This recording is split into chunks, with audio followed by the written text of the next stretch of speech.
swallows and the sewers and gutters. That don't mean we're going to stay there if we have the desire and willpower, perseverance to be able to endure the pain. Yeah. We got to endure that pain. Mm-hmm. You know, look at me, everybody likes me now. Yeah. I'm the last man standing. Everybody likes the last man. All they see is black venom in my silhouette. Just watch the fear reappear in their eyes when I hit the set. Oh no, Tupac with team tights is seldom seen. I am Mike, cut his hand like a guillotine. Time for some action. You making me hard like Tony Braxton, Buster switching like Dennis Rodman. We still mashing. I put my hand up to God like it's hard, filled with stress, throwing blows in this way. Again, with guys get knocked out 3 times, 4 times, where they come back and become champions. It's all about the perseverance. You know what I mean? And that's the whole thing about this sport. That's the nobility in this sport anyway, isn't it? There's the struggle and coming back from unseeable odds. Isn't that what this sport is truly all about? Really? You never lose until you actually give up. 视频前的你，如果在男性持久力、勃起硬度等方面不满意，现在就加郭老师微信358-163-379，让郭老师帮助你持久坚挺。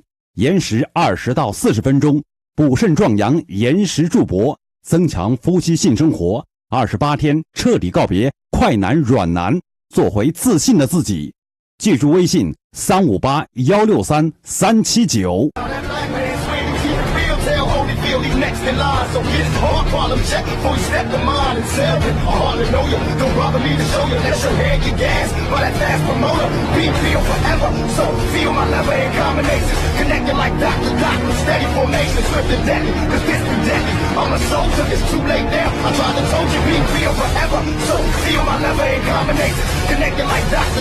Steady formation, swift and deadly, cause this be deadly. I'm a soldier, it's too late now. I tried to told you, get it on. No. I had to look at myself greater than I actually was and believe that I was greater than I actually was. He's somewhat of a cantankerous warlord, a giant, bigger than any gladiator could ever imagine. I could take on Achilles or Alexander the Great. Mm-hmm. Being that person, I'm invincible.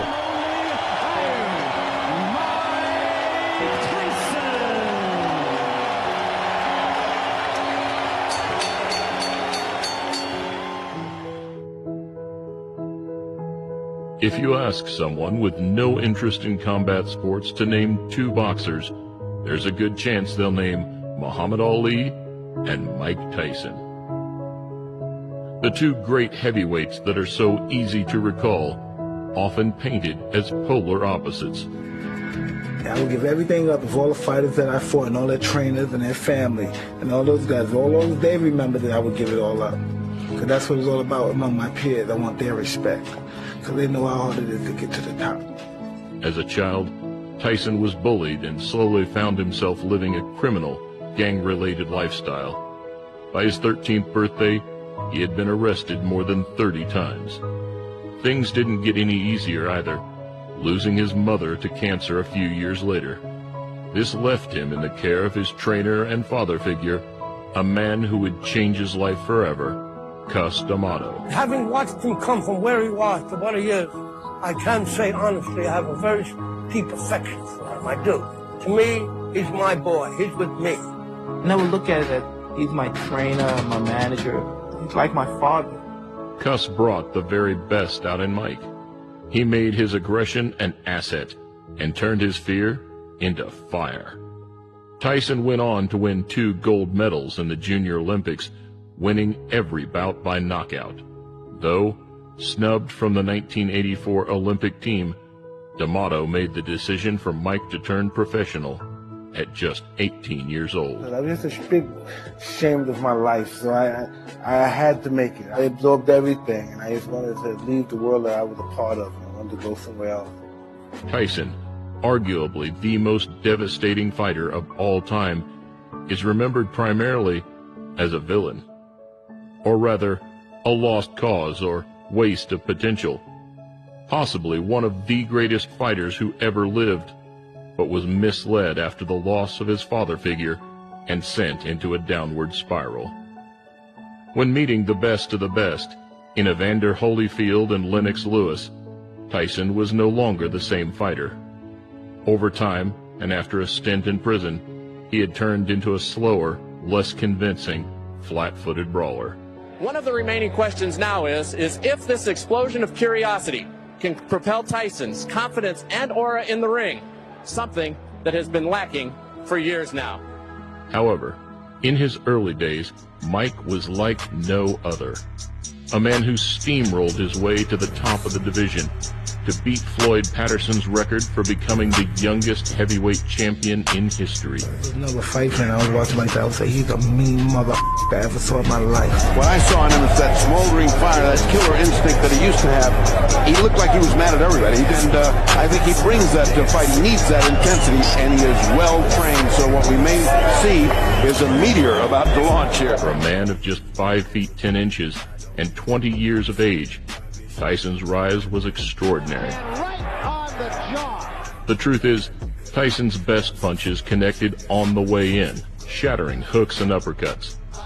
He relied on aggression, paired with constant and disciplined head movement, drawing his opponents to throw panic jabs, which he would manipulate and counter in emphatic style.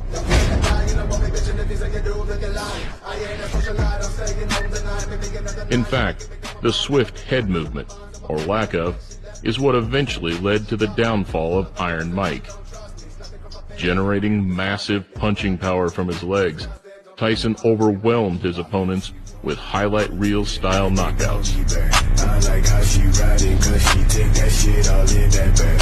I got bands in my pants and I'm dancing. I'm like, man, you a fan, why you sad? Defending his title 9 times and being named Ring Magazine Fighter of the Year twice in the process.